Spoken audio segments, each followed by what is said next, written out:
My name is Morgan Ellis. I'm 34 years old, a licensed landscape architect, and up until 6 months ago, I believed the lake cabin my grandfather left me was untouchable. It wasn't just a place, it was home. Not where I lived full time, but where my soul went to breathe.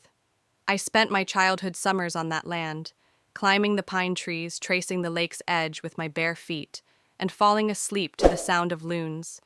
It was where I first learned who I was, until the day I found out it was no longer mine.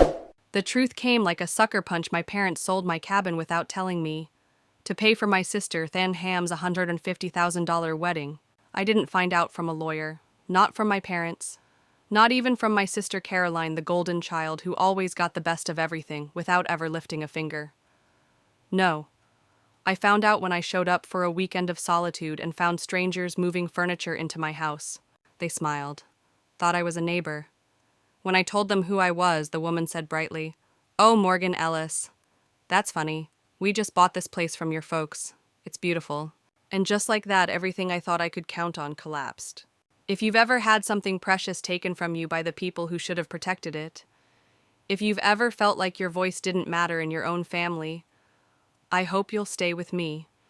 If you've ever been the responsible one who was expected to give up everything in silence, hit like and let's walk through this together. Because this isn't just a story about a house. This is a story about boundaries, about betrayal, about a woman who finally said, enough. Let me rewind a bit, because to understand the weight of this betrayal, you need to understand what that place meant to me, and who gave it to me. The cabin sat on the edge of Hemlock Lake in northern Vermont. Nothing flashy, no granite countertops, no jet skis or hot tubs.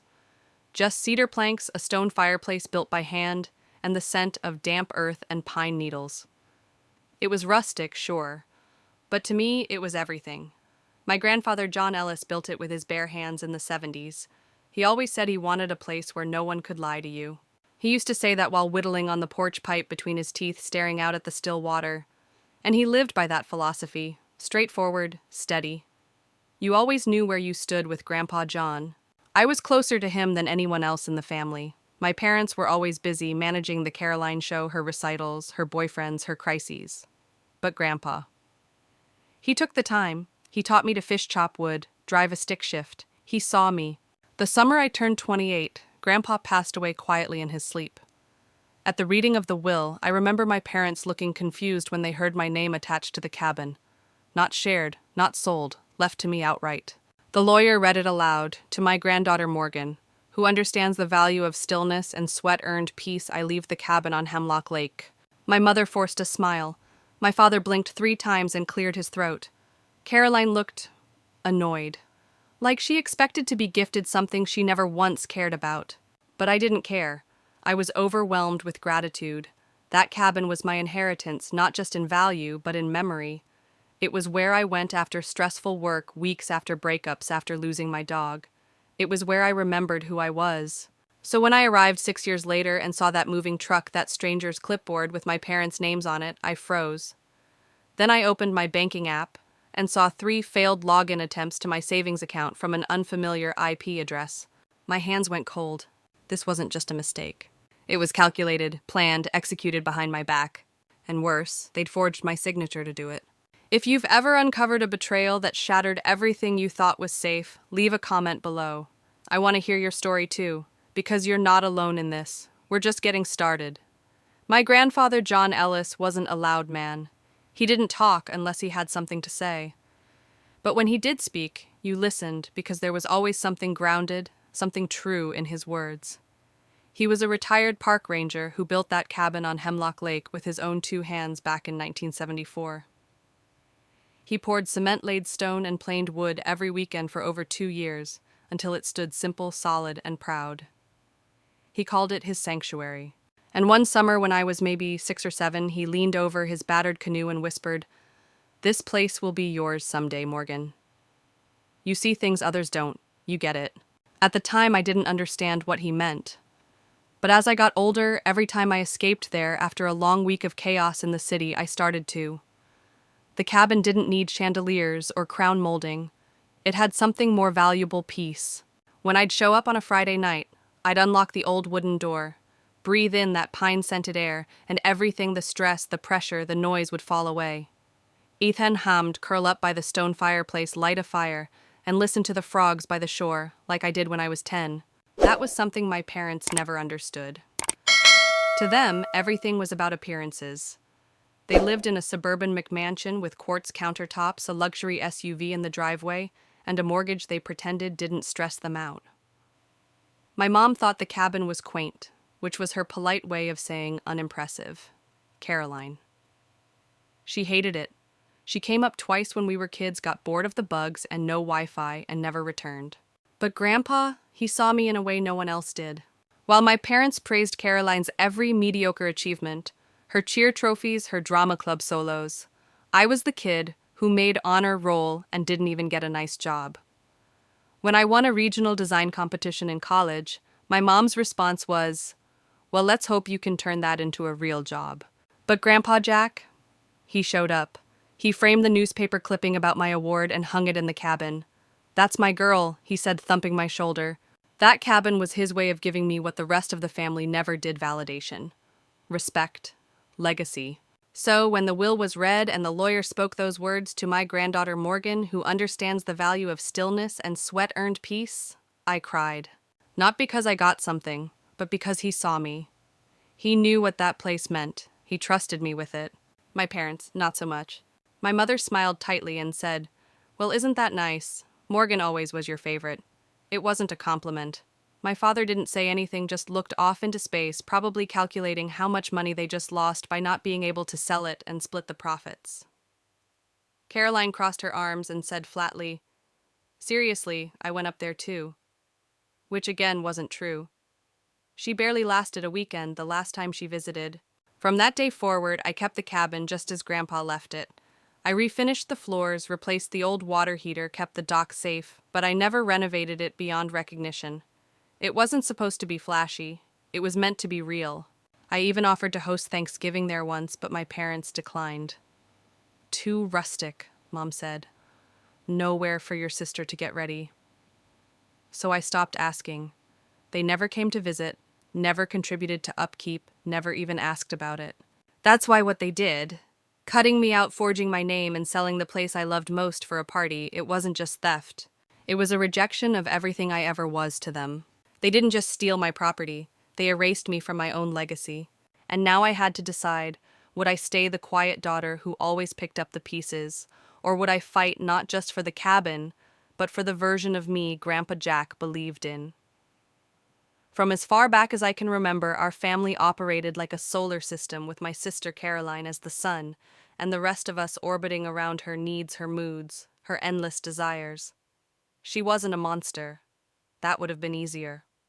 No, she was charming, beautiful, and just fragile enough that everyone excused her demands as sensitivity rather than self-absorption. And my parents, they enabled it every step of the way. I was the opposite, the quiet one, the capable one, the one who could be left waiting while Caroline had her meltdowns, the one who made honor roll without praise, who figured out college applications on my own while my parents drove Caroline to her auditions. In our house, Caroline needed things. I was expected to figure things out. When she was 12, she wanted to join a private ballet academy in New York. The tuition was more than our family could afford, but they found the money. Loan, second mortgage, over time. A whole village came together to support her dream. I, on the other hand, once asked to attend a summer design program hosted by a state university, and I was told, if it's that important to you, save up your babysitting money. So I did. That became the pattern of my life. She got the spotlight, I got the hustle. She totaled her first car within 3 months. They bought her another one before the semester was over. I had to take the city bus through snowstorms just to get to my first job out of college. They paid off her credit card debt. I maxed out mine, trying to get my business off the ground. But here's the part that hurts the most. I never resented her. I didn't even blame her. I told myself that was just the way things were. She was delicate. I was resilient. She needed. I handled. So I learned to shrink my wants, quiet my voice, and accept that love in our family was rationed, not shared. But despite that, or maybe because of it, I made something of myself. I built a successful landscaping firm from scratch. I secured government contracts, designed rooftop gardens for boutique hotels in Vermont and upstate New York. I became known in my field for sustainable design and quiet beauty, and still the response I got from my parents was mild surprise. "Wow, Morgan," my dad once said, "you're really doing it, huh?" As if I'd stumbled into success by accident. Meanwhile, Caroline flitted from job to job, never lasting more than a few months. Boutique retail, wedding planning assistant, a brief failed attempt at launching a YouTube channel that never got past 6 videos. She always had an excuse, and my parents always accepted it. They paid her rent, covered her insurance, and called her brave for trying new things. I, on the other hand, was met with confusion when I bought my first commercial van. "Do you really think this business will last?" they asked. I wish I could say the lake cabin changed the dynamic. That being chosen by Grandpa, being trusted with something so precious, shifted the way they saw me. But it didn't. If anything, it made things worse. They resented it. My mother once muttered, "You know, he always had a soft spot for you. I'm not sure why you two were so different." And when Caroline got engaged, that old dynamic kicked in stronger than ever. My parents lit up with excitement. They offered to help before she even asked. Caroline, of course, said she wanted a classic New England wedding, but it didn't take long for that dream to inflate into a full-blown spectacle. Custom invitations, designer gown, a 300 guest list at a private estate. And somewhere quietly behind closed doors, they realized they couldn't afford it all, unless they took from the daughter who never asked for anything. Me. That's when the betrayal began. And I didn't then ham to see it coming, not because I trusted them blindly, but because I never believed they'd then hammed go that far. They knew how much that cabin meant to me. They knew it was mine, but they also knew this: I had always been the one who stayed silent. Not anymore. At first it was just a whisper in the background, nothing more than a faint shift in tone. The kind of change you only catch when you know your family a little too well. It began with how my parents started reacting to money talk. Normally, my dad couldn't resist boasting about his latest client wins or market investments, but suddenly he grew vague. Cagey. My mom, who'd always chattered about dinner party plans and home upgrades, now checked her phone every time someone mentioned the wedding budget. Still, I told myself I was being paranoid. Weddings are expensive. Maybe they were stressed. Maybe they'd overcommitted. Or maybe Caroline had convinced them to go bigger than they'd planned. Again. I even offered to help genuinely. I said I could pitch in a few thousand, even though it meant dipping into the emergency fund I'd set aside for my business. My mom looked tempted. Her mouth twitched into something close to relief. But then Dad jumped in. "That's generous, Morgan, but we've got it covered." I should have trusted my instincts. But when you grow up in a family that trains you to doubt your gut, you start thinking, maybe I'm just being difficult. Maybe I'm reading too much into this. Then came the Instagram posts. Caroline's feed transformed overnight. Gone were the filter-heavy coffee shop selfies.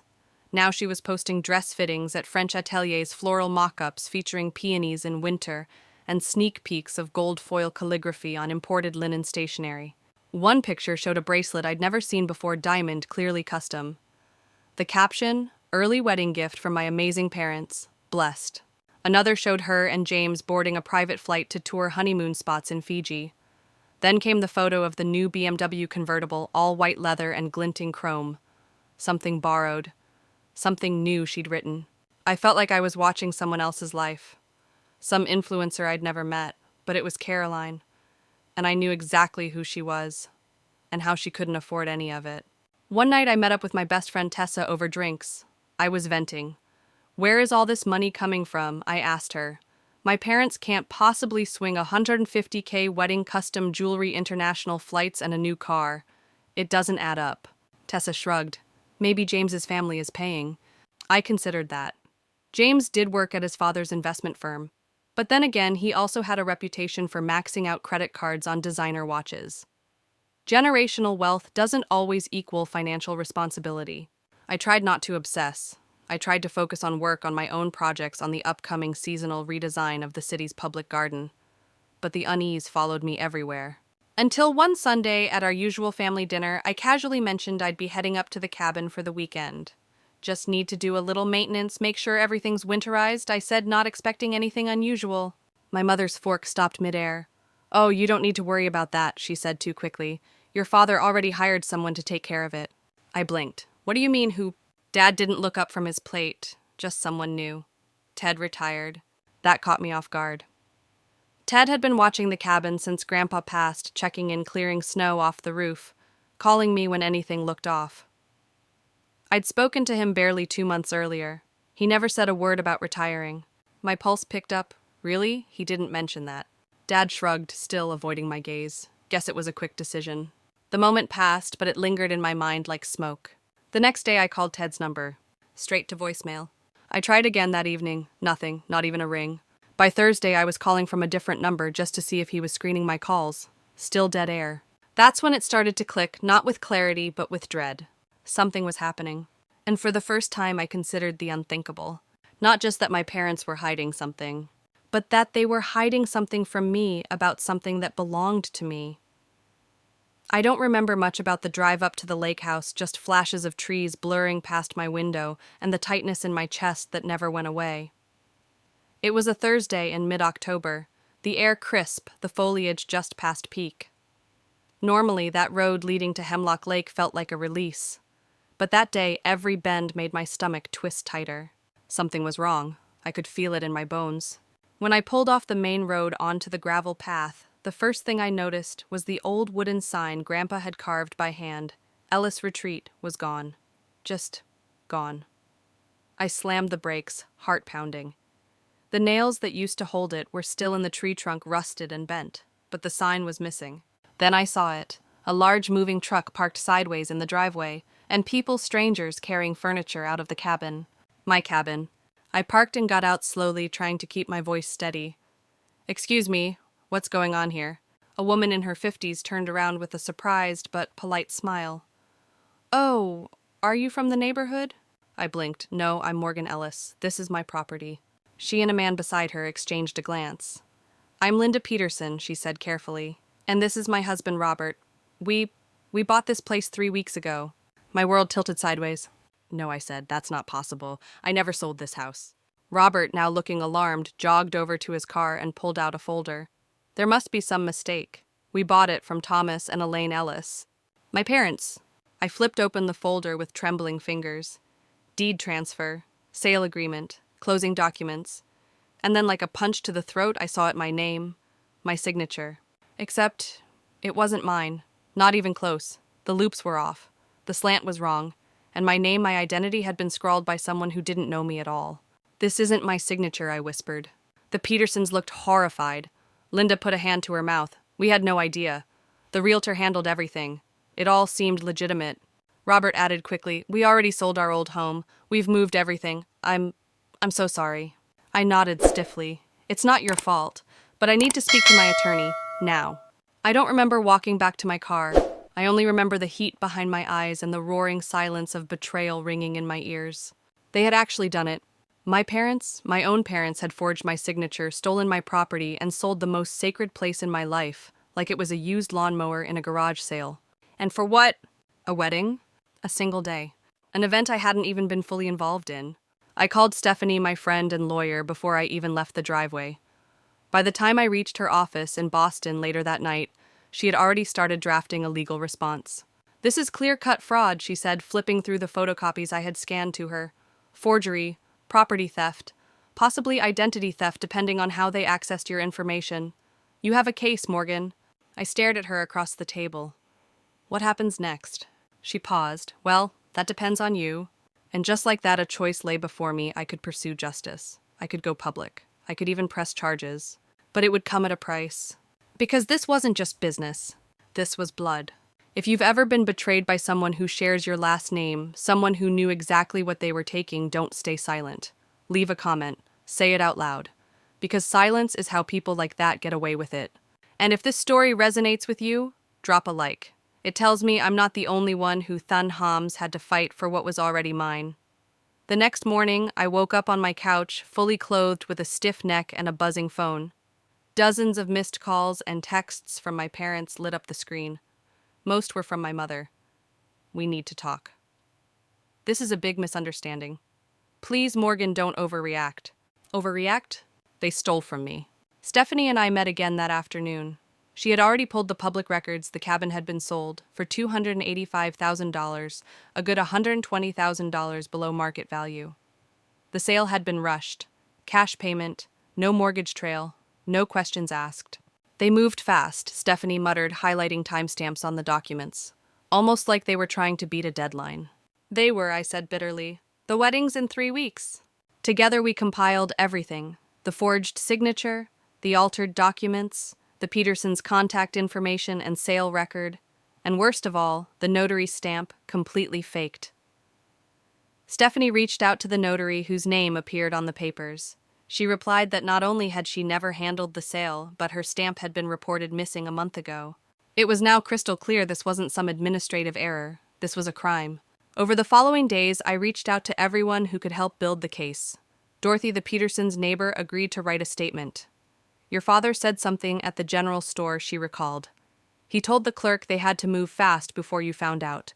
I thought he was joking. He wasn't. Meanwhile, I began connecting the dots. Caroline's wedding was a showcase of fantasy funded by a fraud.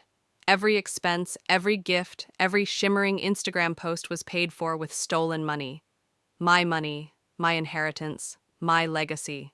One of her recent stories showed her beaming in a wedding dress boutique in Manhattan captioned custom French silk hand-stitched, worth every penny.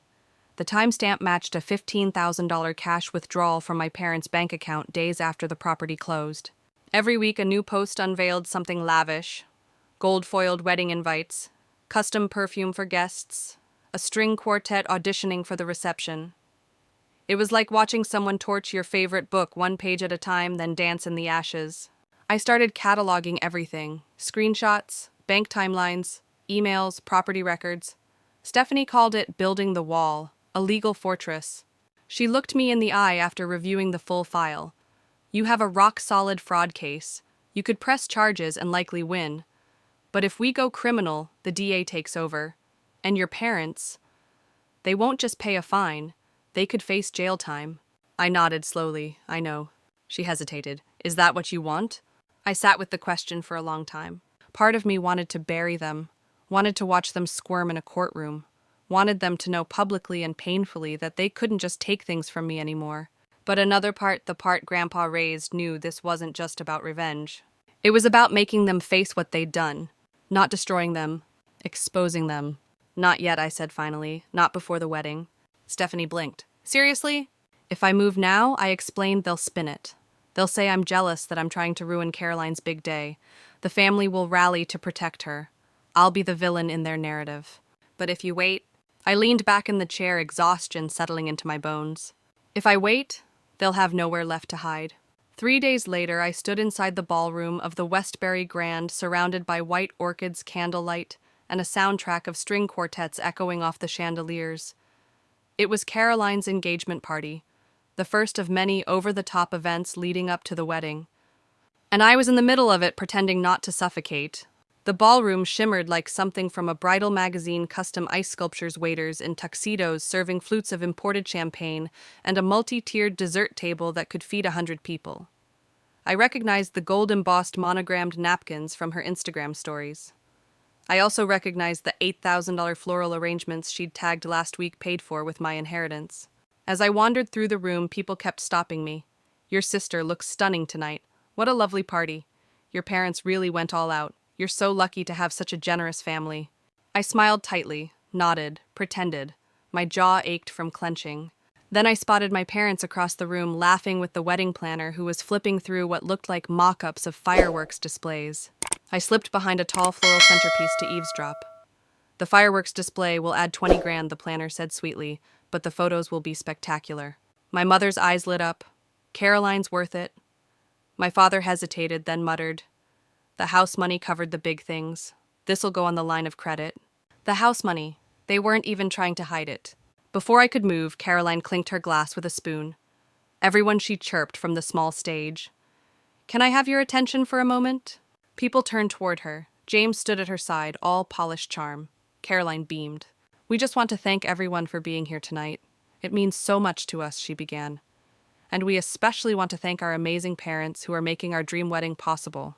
Applause, smiles, glasses raised. And she turned her gaze toward me, a special thank you to my sister Morgan for the incredible gift she gave us. My stomach dropped. I know how much that lake house meant to you, she continued, her voice sugary sweet. Letting it go for us, For me, it was the most selfless thing anyone has ever done. All eyes turned to me. I froze. I couldn't speak, couldn't move. My throat tightened. Beside her, my father lifted his glass. To Morgan, the best maid of honor, and apparently the best sister too. The room laughed, cheered, clapped. I smiled, just barely, then excused myself and slipped into the nearest restroom, locking the stall door behind me. And there, in a private tiled silence, I nearly collapsed. They had rewritten the story, stolen not just my property, but my narrative. To them, I wasn't a victim. I was a saint, a generous, grateful, sacrificial lamb. No one in the room knew the truth. But soon they would. After splashing cold water on my face, I returned to the party composed and smiling. I didn't argue, I didn't confront, I didn't break. Because the louder the lie, the sweeter the truth would sting. If you've ever been celebrated for something you were forced into, if you've ever been applauded for a sacrifice you never agreed to make, tell me your story in the comments. And if this moment made your heart clench like it did mine, hit like, subscribe, and stay with me. Because the reckoning, it was only just beginning. I didn't sleep that night. I lay awake in my apartment, staring at the ceiling fan spinning slowly above me, trying to slow the rush of thoughts. Every toast, every clink of champagne, every smug glance from Caroline haunted me like echoes. And beneath it all, a question kept circling like a shark. What else had they done behind my back? So at 8:02 a.m., I drove to the county records office. I didn't tell anyone. I sat in the waiting room for 45 minutes, stomach tight, watching the seconds tick by on a crooked wall clock. Then finally the clerk called my name. I'm looking for property transfer records for the lake house at 83 Ridgeview Point, I said, trying to sound casual. It belonged to my grandfather. I need to see the full sale file. She typed for a while, then frowned. Are you Morgan Whitmore? Yes. Her eyes flickered. 1 second. She left. When she returned, she handed me a manila folder, slim, unassuming. But inside was everything. They'd forged my signature. On the quitclaim deed, my name was there. In loopy cursive, but not my handwriting. The notary, an old family friend, Roger Donnelly, a retired accountant who once golfed with my dad every Friday. The date, just 3 weeks after Grandpa passed. 3 weeks. Before the funeral flowers had even wilted. I stared at the page until my vision blurred. Then I took photos of everything, every stamp, every initial, every lie. On the way home, my phone buzzed, a text from my mom. Hey, sweetie, brunch this Sunday at ours. Just family, hope you can come. I stared at the screen. The audacity was biblical. At home, I opened my laptop and started building my case. Emails, voicemails, bank documents. I even pulled up old footage of my grandfather from a birthday video where he'd clearly said, Morgan will take care of this place when I'm gone. Proof of intent and character. The next day, I called my friend Kelly, an attorney I'd met in college, now specializing in property fraud and estate disputes. I have everything, I told her. I just need to know if this can be undone. She met me for coffee at a quiet spot in town, her voice low and steady. Morgan, if that signature was forged, and you can prove it, we can absolutely pursue a civil case. Potentially criminal. But you need to be ready. Once you file this, doesn't stay quiet. I nodded. I want it loud. She smiled. Then let's burn the curtain down. We got to work immediately. Within a week, I had filed the paperwork. The court date was set for 5 weeks later. And just like that, everything changed. My father stopped calling. My mother left only icy, passive-aggressive voicemails. Caroline texted once asking, Why are you doing this? It's just a house. No, it wasn't just a house. It was the last piece of a man who taught me how to fish, how to drive, how to stand up for myself, even when it terrified me. It was my right. It was mine. And they had taken it not just from me, but from his memory. Have you ever uncovered a truth so shocking it made your hands shake if this moment reminded you of a betrayal you couldn't stay silent about? Share it in the comments. Let's make sure they're never the only ones with a voice. The silence from my family was louder than any argument. For days after filing the lawsuit, I'd hear nothing. No knocks on the door, no calls, no texts. Until one Saturday morning, there was a sudden banging on the door like someone was trying to tear it down. I opened it to find my father on the porch, red-faced, breathing hard, and holding a piece of paper in his trembling hand. You're suing your own family, he barked, waving the document. Your mother is sick over this. Your sister's in tears. What the hell are you thinking, Morgan? I stood there barefoot, clutching my coffee mug like it was a shield. I'm thinking about the signature you faked. His eyes narrowed. You don't understand how things work. That house was never really yours. It was part of a family plan. You don't just go against the family. I laughed sharp and dry. You mean your plan? Your backroom deals?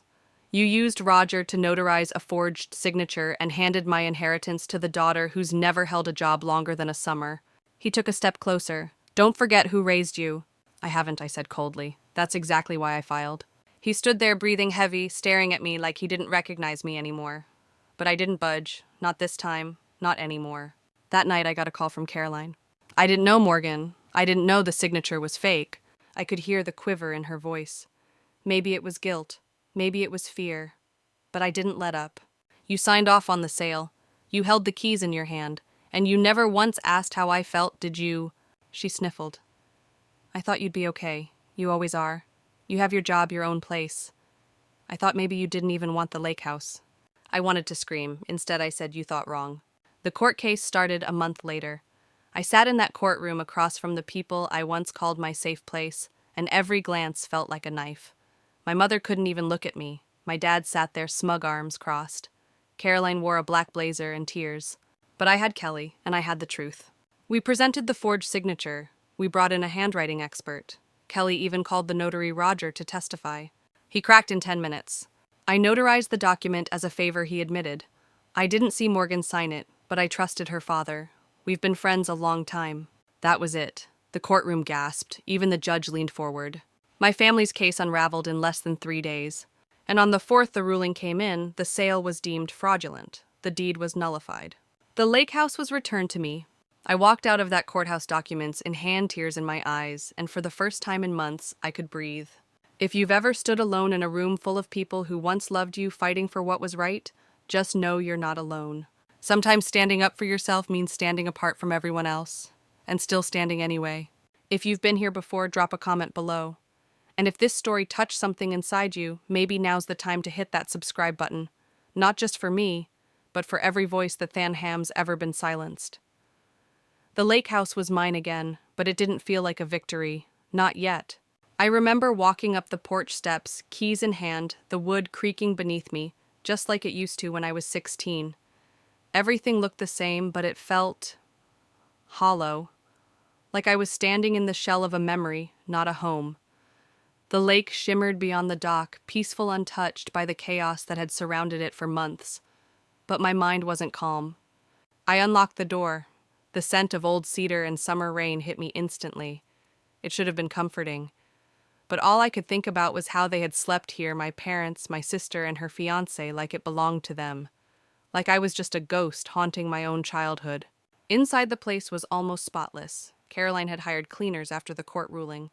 Left me a note 2 folded neatly on the kitchen counter. I'm sorry you felt betrayed. That was never the intention. I hope this house brings you peace again, Caroline. I didn't know whether to laugh or rip it up. Instead, I sat at the old breakfast nook where Mom used to braid my hair while humming to Patsy Cline, and I cried. I cried for everything I had lost: trust, connection, innocence. But I also cried because I finally felt free. That night, I invited Kelly over. We sat on the dock with a bottle of wine feet in the water, watching the sun sink into the lake. She looked at me calm and knowing. You did the hard thing, Morgan, and you did it alone. No one wins in family wars, I muttered. But someone survives, she said. A few days later, something happened that surprised me. Caroline showed up, unannounced, alone. I opened the door, slowly bracing myself. She looked tired, no makeup, no dramatic entrances, just a woman holding a small box. I found these, she said, voice barely above a whisper. They were tucked away in the old hallway closet. Thought you should have them. Inside were letters, dozens, some from Grandpa, some from Mom to Grandpa, some from me when I was away at college. Love memories, forgotten connections, all shoved into a box during the clean-out. We stood in silence for a moment. Then Caroline looked at me and said something I never expected. You're stronger than any of us. I don't know when we started punishing you for that. And just like that, I saw it. Not redemption, not reunion, but recognition. The beginning of something, maybe healing, maybe just understanding, but something. And if you've ever stood your ground when everyone wanted you to fold, if you Thanhamvi ever chosen the harder truth over an easier lie, then you know that strength doesn't always look like triumph. Sometimes it looks like a porch light flickering back on after months of darkness. If this story touched a part of you, if you've been the Morgan in your own family, don't just scroll past. Leave a comment. let others know they're not alone. And hey, if you've made it this far, you already know what to do. Subscribe and stay with us. There's more to this journey than you think. The next few weeks passed in strange silence, the kind of silence that doesn't scream at you, but whispers constantly in the background of your thoughts. I spent my mornings repairing small things around the lake house, loose floorboards, broken hinges, faded photos, and dusty frames. It was therapeutic in a way, like I was reclaiming not just the house, but a part of myself. Then one morning I received an envelope in the mail. No return address, just my name written in familiar handwriting. It was from my father. Inside was a single-page letter, no apology, just a list, itemized. Expenses covered on your behalf over the years. College tuition partial $16,300, health insurance until age 26, $4,120, Christmases and vacations approx. $3,500, MISC support $2,100, total $26,720. We believe it's fair you consider this when evaluating your current financial advantage over the rest of the family. You've made your choices, Morgan. We're simply asking you to reflect. Reflect.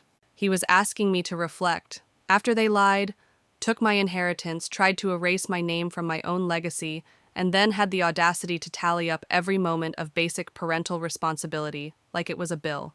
I stared at the paper for a long time. I wasn't angry at first, just numb. Then I laughed. It wasn't joyful laughter. It was the kind of laugh that comes from someone who's seen too much, lost too much, and finally realizes just how far people will go to justify betrayal. Later that night, I posted something simple on Facebook, my only response to the invoice. To those keeping score, I've already paid more than you ever gave, in loyalty, in silence, in second chances. That post got more likes than anything I'd ever written. Distant cousins messaged me, old family friends reached out. Some were shocked, some weren't. But the truth had found daylight, and it didn't need explaining anymore. Kelly came by the next day with a tub of ice cream and a smirk. Want to send them an invoice back, she joked. Oh, I've got one in mind, I grinned. But what I did next wasn't revenge, it was closure. I met with a lawyer and updated my will. I set up a small foundation in Grandpa's name, the Samuel Hartwood Trust, to support underprivileged students from our area with scholarships, especially those raised by grandparents. His legacy wouldn't end in bitterness. It would lift others just like he lifted me.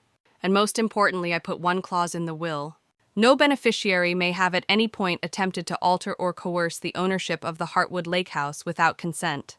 Evidence of such will void eligibility. It was legal, it was clear, and it was mine. If you've ever been made to feel like your worth came with a price tag, like your place in the family had a dollar value, then you know that peace comes not from revenge, but from drawing a line they can't erase. If this part of the story stirred something in you, if you've ever tallied emotional debts no one saw, I want to hear your voice. Comment your story below. And if you than Hamri still with me, subscribe to the channel, because this journey, it than ham's only just beginning. There's a moment in every healing journey that feels like a test, one final blow to see if you've truly grown or if your scars are still open wounds hiding under new skin. Mine came with a knock. It was late, just past 9 p.m. The air outside had cooled crisp and quiet. I wasn't expecting anyone, especially not them. I opened the door and there stood my mother, not with apology in her eyes, not even regret, just entitlement. She stood next to my father, who was holding a manila folder. Behind them, parked on the gravel driveway, was my sister, arms crossed, leaning against her car like this was all just business. We need to talk, Mom said, brushing past me like she still had keys to this place. I didn't move. I didn't smile. But I didn't slam the door either. Maybe part of me still wanted to believe people could change. They made themselves comfortable at the dining table like it was still theirs. Dad opened the folder and pulled out a printed document with highlights and signatures. We want to propose a buyout, he said. I blinked.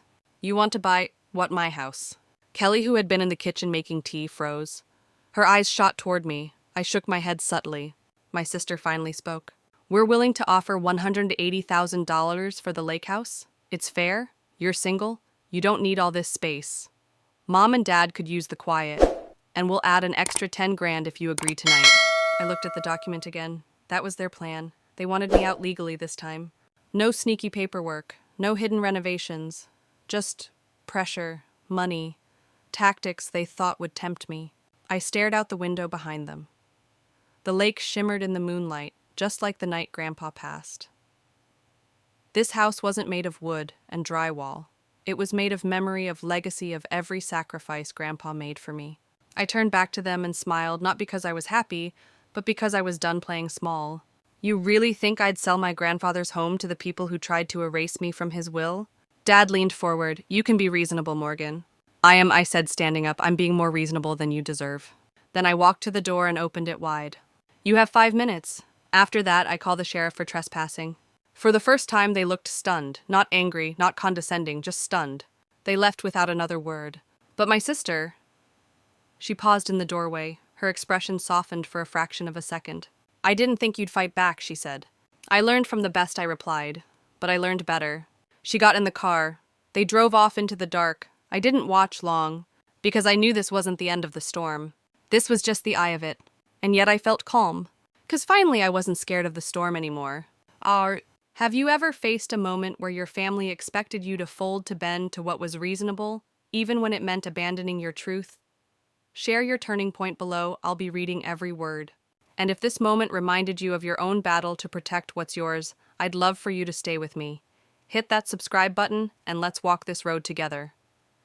Some people think betrayal is loud, a slammed door, a screaming match, a dramatic walkout. But sometimes it's a quiet email that hits you like a sledgehammer. 2 days after the buyout stunt, I got one. Subject line, urgent legal action notice. It was from a law firm, one I recognized. The same one my family had used when filing the estate paperwork after Grandpa passed. I clicked it open, heart thudding. In short, my parents and sister were suing me for unlawful possession of family property. Their claim that the lake house wasn't mine alone, that there had been a clerical error in the title transfer, and the deed had been intended to include all direct heirs. It was pure fiction. But they had money, they had lawyers, and they clearly had no shame left to lose. I just sat there, at first numb, then shaking. Kelly walked in mid-scroll and froze when she saw my face. What happened? I handed her my phone. She read it in silence, then looked up. They're trying to scare you into settling. I know I said trying to keep my voice steady, but they underestimated you. She crossed her arms. We're not going to let them. Here's the thing, 5 years ago, I would have curled up, cried, begged them to please just talk.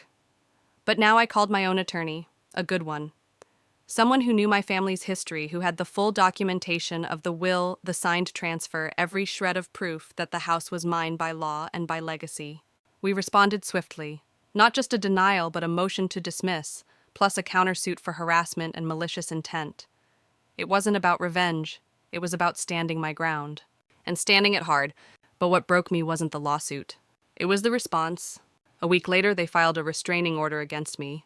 They claimed I'd threatened their safety, that I was emotionally unstable and vindictive. I remember reading those words and thinking, are we even blood? It didn't stick. The judge dismissed it within minutes. But the damage, it wasn't legal. It was spiritual. Because that's when I knew they weren't just trying to take the house.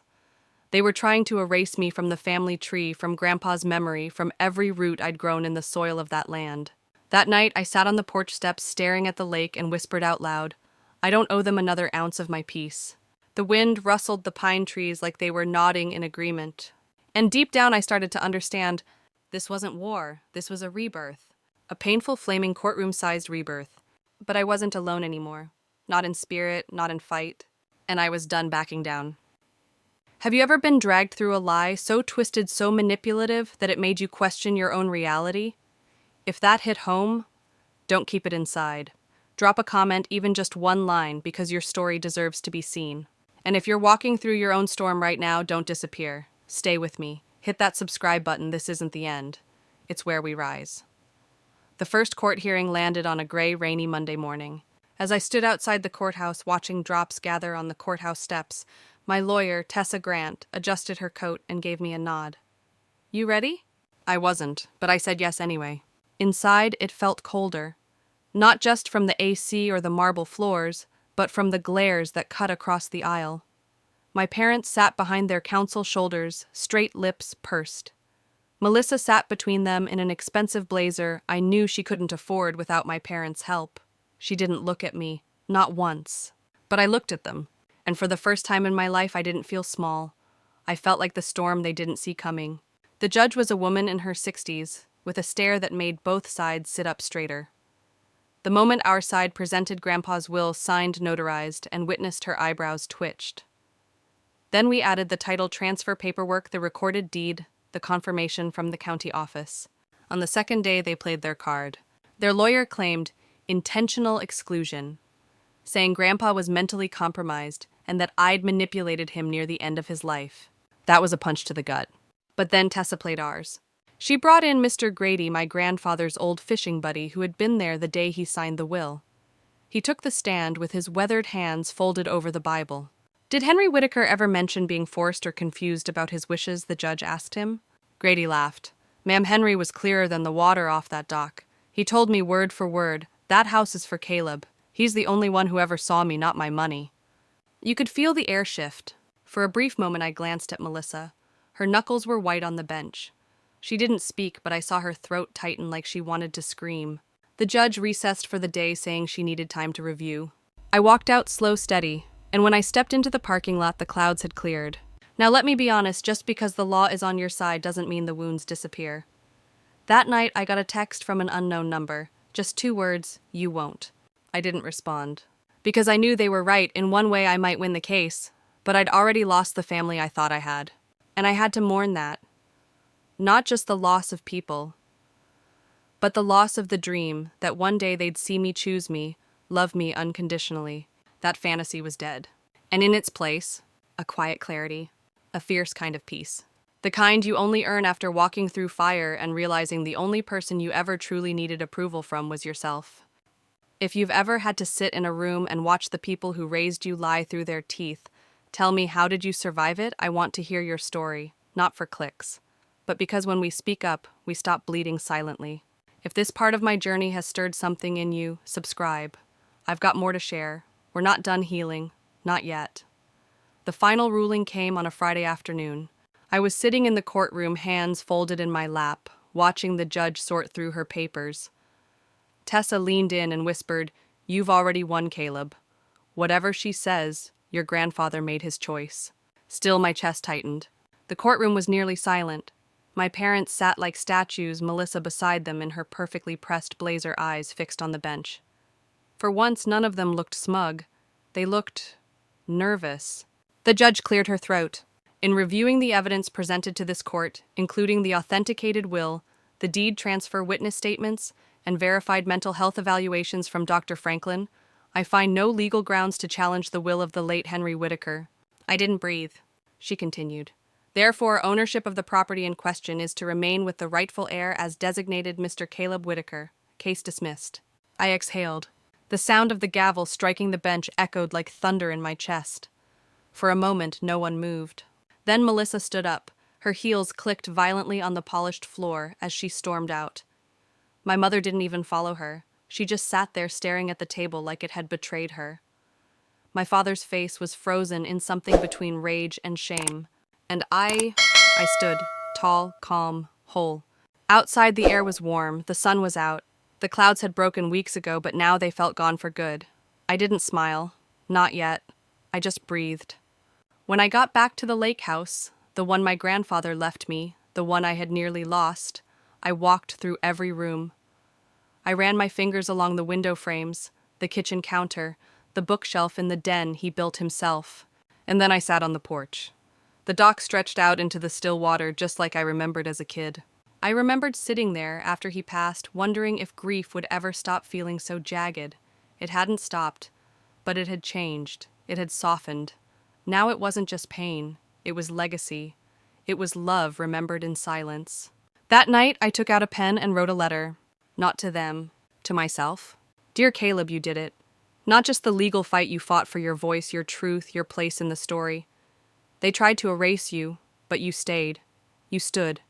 And now this house, this quiet, this future, it's yours. It always was. I framed that letter and hung it above Grandpa's old fireplace, because I knew something now, something I wish I had learned years earlier. We don't owe loyalty to people who only love us when we're useful. We don't owe silence to those who profit from our shame. And we sure as hell don't owe forgiveness to those who never ask for it. What we owe to ourselves is freedom. Freedom to rebuild. Freedom to let go. Freedom to write a new story that begins exactly where the old one tried to end us. So here I am telling you my story. And maybe it sounds familiar. Maybe your betrayal didn't happen in a courtroom or a lake house. Maybe it happened in whispers and slammed doors and empty seats at graduation. But pain is pain, and courage is courage. So if you've been holding your story back, don't. If you've made it this far, it means you than Hamry, ready to take your power back too. If you believe in healing and starting over and claiming your own life, subscribe.